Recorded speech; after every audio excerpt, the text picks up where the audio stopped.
चलिए बाबू एक बार फिर से नए वीडियो में आपका स्वागत है। आज हम लोग ना बाबू पार्ट 4 देखेंगे अध्याय 14 का। और हम लोग 3 पार्ट तक देख चुके हैं। और जो बच्चा देखे नहीं बाबू वो जाकर देख लीजिए, पहले लिस्ट में डाल दिए हैं। क्वेश्चन नंबर 8 तक टोटल। आज हम लोग 9 नंबर देखेंगे बाबू। बोला आंकड़ों 5, 2, 4, 2, 7, 1, 7, 5, 5, 4, 6, 3, 5, 3, 4, 6, 5, 5 का बहुलक है। जैसा क्वेश्चन नजर दे दे बाबू तो ये ऑब्जेक्टिव का सवाल है बाबू, तभी पर जानकारी होना जरूरी है। यदि बहुलक पूछे तो याद रखिए बाबू कि बहुलक जो होता है ना किसी बंटन का वह मान होता है जो अधिकतम बार आता है, ठीक ना, वो अधिकतम बार आता है। ठीक, देखिए बाबू सबसे अधिक बार कौन सा है, देखिए सबसे ज्यादा इसमें नजर आ रहा है 5। आओ देखिए 5 है, यहाँ है, यहाँ है, यहाँ है। टोटल देखिएगा 5, 3 गो इधर है और 3 गो इधर है, 6 टोटल 5 है। वो तो सबसे ज्यादा जो नजर आएगा वो तो बहुलक कहलाता है। बहुलक क्या आ जाएगा आंसर है, बहुलक हो जाएगा आंसर 5 हो जाएगा। वो आंसर जगह 5 ऑब्जेक्टिव का मोस्ट इंपोर्टेंट है। चलिए अब हम लोग क्वेश्चन नंबर 10 देखेंगे। ऐसा सवाल है 5 नंबर का आता है, ध्यान से समझिएगा कैसे बनाएंगे हम लोग। बाबू सबसे पहले हल लिख देते हैं।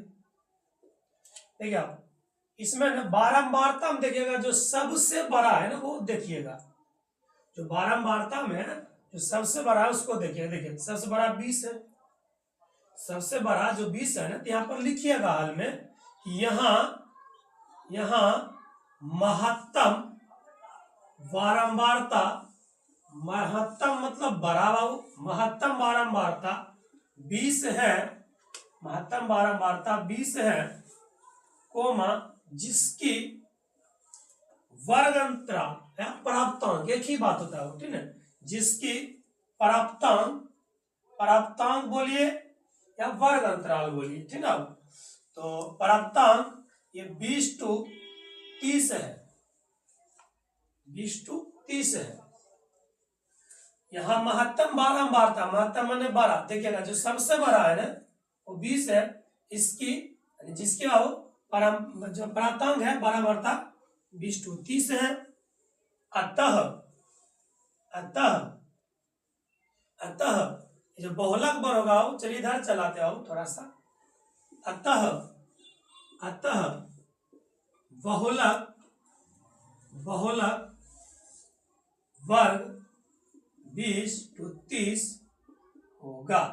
फिर से रिपीट बोलते बाबू, सबसे पहले बहुलक बनाने के लिए बाबू क्या कीजिएगा, बारंबारता देखिए जो सबसे बड़ा है वो देखिएगा, यहाँ लिख भी दिए क्या महत्तम बारंबारता 20 है जिसकी प्राप्तांक मतलब वर्ग अंतराल 20 to 30 है। अतः बहुलक वर्ग 20 to 30 होगा। ठीक है, हम इसमें दर्शा देते हैं, समझने में अच्छा लगेगा। जो सबसे बड़ा है बाबू, जो सबसे बड़ा है ना उसको F1 बोलिएगा, ठीक है, F1 बोलिएगा। जो सबसे बड़ा है वो F1 है, ठीक है। अच्छा 1 के बाद 2 आता है बाबू, 1 के बाद 2 आता है, इसको बाबू F2 बोलिएगा। और 1 से पहले जो ना वो 0 होता है, तो गिनती के अनुसार याद रखिएगा 0, 1, 2। और इसके सामने जो है बाबू छोटा निम्न जिसको बोलते हैं सीमा वो L होता है, ठीक है।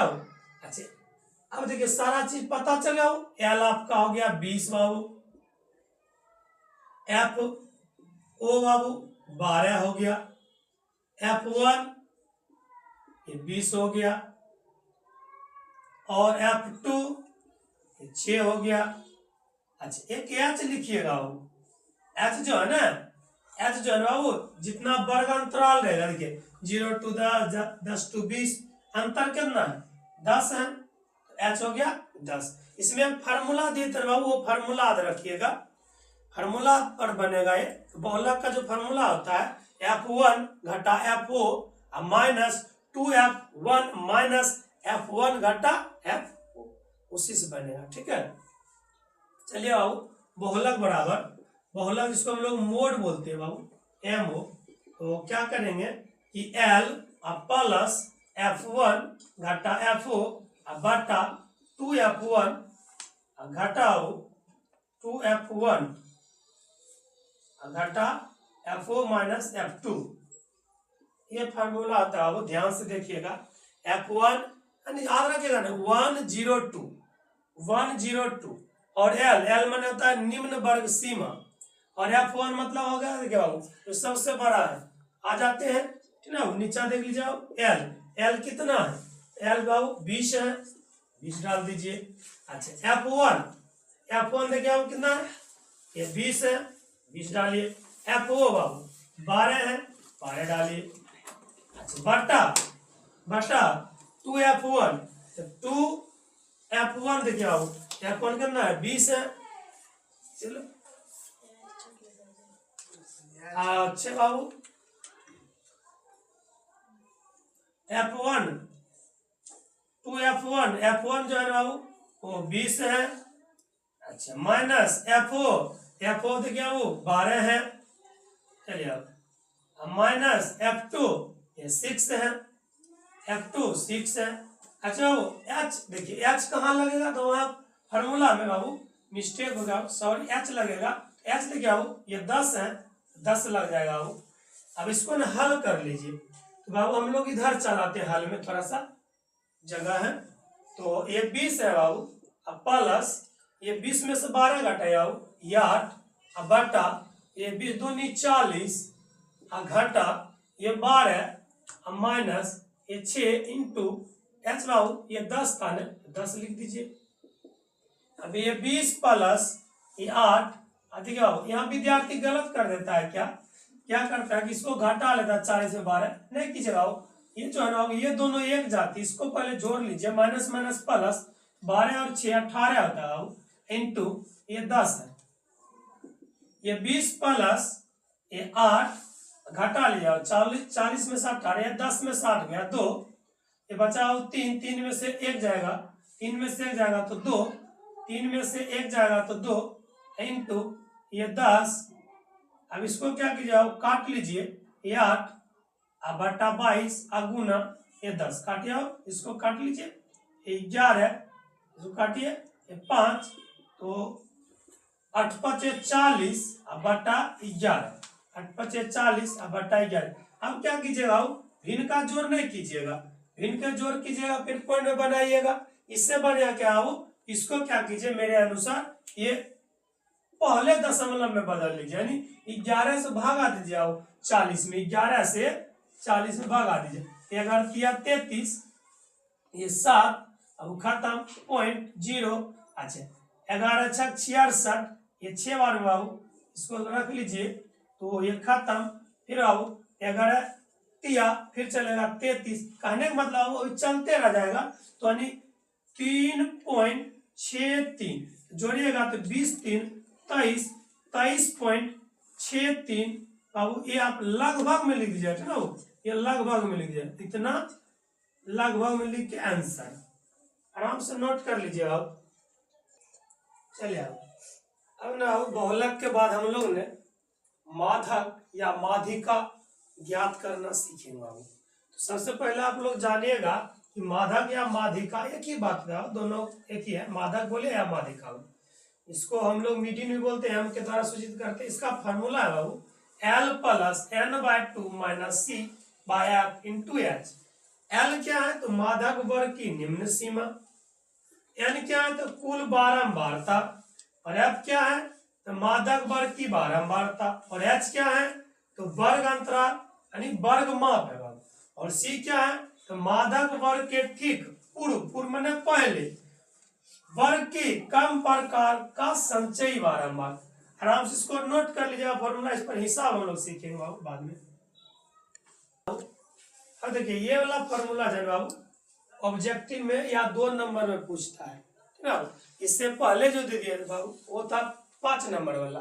तो अभी जो है ना जो आएगा फॉर्मूला और जो हिसाब आएगा वो बताते जाएंगे। वर्तमान में अभी फॉर्मूला सिर्फ लिखा हो, यदि 3 माधक बराबर बहुलक प्लस 2 माध, ये फॉर्मूला है। 2 नंबर या ऑब्जेक्टिव आता है। बहुलक बराबर 3 मादक माइनस 2 माध्य और माध्य बराबर बाबू माध्य बराबर 3 मादक माइनस बहुलक बटा 2। मैन जो बाबू ये वाला, ये मैन ये वाला है, इसी से हम लोग ये दोनों निकाले, इसीलिए आप लोग ये वाला मैन याद रखिएगा। और जो क्वेश्चन आएगा तो उसी पर यदि मास दिया रहेगा, बहुलक पूछेगा और मादक दे रहेगा तो निकाल ले, आराम से नोट कर लीजिए। चले आओ, ये क्वेश्चन दे रहे ब्लैक बोर्ड लाओ, ये ऑब्जेक्टिव है मगर मोस्ट इम्पोर्टेंट है। बहुत सारा बच्चा ये नहीं बना पाता है, मगर सीखिए मेरे साथ हम कैसे बताएंगे और आप छू मंत्र में इसको बना लीजिएगा। सबसे पहले बाबू क्या बोला कि 5 3 7 6 4 2 1 की माध्यिका ज्ञात करें। जब ये बोलेगा लोग माध्यिका बोले या माधक बोले एक ही बात होता है। ऐसा क्वेश्चन जब भी नजर देना बाबू तो सबसे पहले बाबू हम तो थोड़ा सब्जेक्टिव टाइप से बता रहे हैं, हालांकि ऑब्जेक्टिव में आएगा बाबू, पर आराम से सीखिएगा। सब्जेक्टिव एवं ऑब्जेक्टिव का रूप होता है बाबू। देखिए बाबू सबसे पहले क्या कीजिए, आरोही क्रम में सजा लीजिएगा। आरोही क्रम में सजाने पर अवरोही क्रम में भी सजाएगा तो आंसर आएगा वो, मगर हम अवरोही क्रम में जब आप आरोही क्रम में सजा रहे, आरोही क्रम में नहीं क्या होता है वो बढ़ते क्रम, मगर लीजिएगा सबसे छोटा का, छोटा से होते ही बड़ा की तरफ, ठीक ना वो। चलिए देखिए 1 ये 2 ये 3 ये 4 ये 5 ये 6 ना ये 7। एक बात याद रखिएगा वो, एक बात याद रखिएगा ऐसा क्वेश्चन को कि सबसे पहले आरोही क्रम में सजा लिए। याद रखिएगा वो क्या बात याद रखिएगा, पहले देखिएगा कि कौन सी संख्या आया, गिनती करने पर 1 2 3 4 5 6 7, मतलब अब ये टोटल जो संख्या है 7 गो है, टोटल संख्या 7 गो है, यानी n का मान 7 है। 7 जो कि विषम संख्या बाबू, जो कि विषम संख्या है, ठीक है, विषम संख्या है 7 जो कि विषम संख्या है। अब इसको सूत्र के द्वारा भी बना सकते हैं, कोई दिक्कत नहीं, n + 1/2 होता है, मगर बाबू ट्रिकली बताते हैं ऑब्जेक्टिव की दृष्टि से। 7 है ना, जब भी आपको विषम संख्या नजर दे बाबू, लिखते हैं इसलिए समझने के लिए आसान रहेगा। जब भी आपको विषम संख्या नजर देगा बाबू तो आपने दोनों तरफ इक्वल कीजिएगा और जो बीच में आएगा वही आंसर होगा। देखिए आओ ये टोटल 1 2 3 4 5 6 7 गो है ना, 3 गो इधर कर लीजिए और 3 गो इधर कर लीजिए, 3 गो इधर कर लीजिए, 3 गो इधर कीजिए, और जो बीच में बचेगा ना बाबू, जो बीच में बचेगा ना वही आंसर होगा। देखिए बीच में कौन बचा 4, ऑप्शन नंबर सी हो जाएगा। फिर से बोलते बाबू, सबसे पहले क्वेश्चन यदि दे रखा है और माध्यिका पूछे तो सबसे पहले आरोही क्रम में सजाइए। सजाने के बाद क्या कीजिए, देखिए कि टोटल क्या है, टोटल 7 गो है, तो 7 एक विषम संख्या है। जब विषम संख्या रहता है तो क्या करते हैं बाबू कि आधा आधा बांट देंगे बाबू, आधा आधा बांट देंगे और जो बीच में आएगा वही आंसर, वही आंसर। आप ये लिख दे इसलिए समझ आए। अच्छा अब क्या सर जी सम रहेगा तब देखिए ना, वो सेम टू सेम इधर डाल के रखे ना सम के लिए, लेकिन ये 1 2 3 4 5 6 एक सम संख्या, तब क्या सर जी हम कर दो इन्हें बीच आधा, उसके बाद आंसर नहीं बाबू। समझिए मेरे साथ कैसे बताते हैं।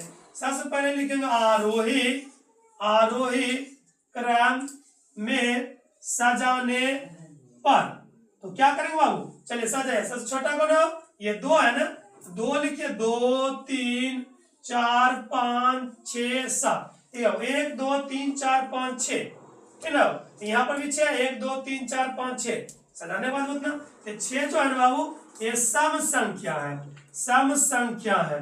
तो अब क्या सर अब बनेगा कैसे, देखिए जब सम संख्या आ जाए ना बीच में कैसे लीजिएगा, क्या सर जी दुगुने ले लेते हैं, दुगुने बीच में ना, मगर ध्यान दीजिए बाबू जब भी सम संख्या आवे ने तो दोनों तरफ इक्वल कीजिए और 2 को छोड़ दीजिए, ठीक है, ये वाला और ये वाला दोनों को इक्वल कर लिया, बराबर ले लिए दोनों, दो को दोनों ले लिया, बीच में कौन बचा वो, ये 4 और 5 बचा, दोनों को जोड़ लीजिए बाबू, दोनों क्या कर लेंगे जोड़ लेंगे, तो यानी माध्यिका निकाले बाबू, तो माध्यिका तो जोड़ लेंगे, तो 4 + 5 क्या संख्या है बाबू नीचा में उतना दे देंगे, 1 2 2 है ना, तो नीचा में 2 दीजिएगा हरदम बाबू, तो जोड़िए 5 4 9 9/2 काटिएगा तो 4.5। ठीक है, ऑप्शन नंबर ये बी हो जाएगा।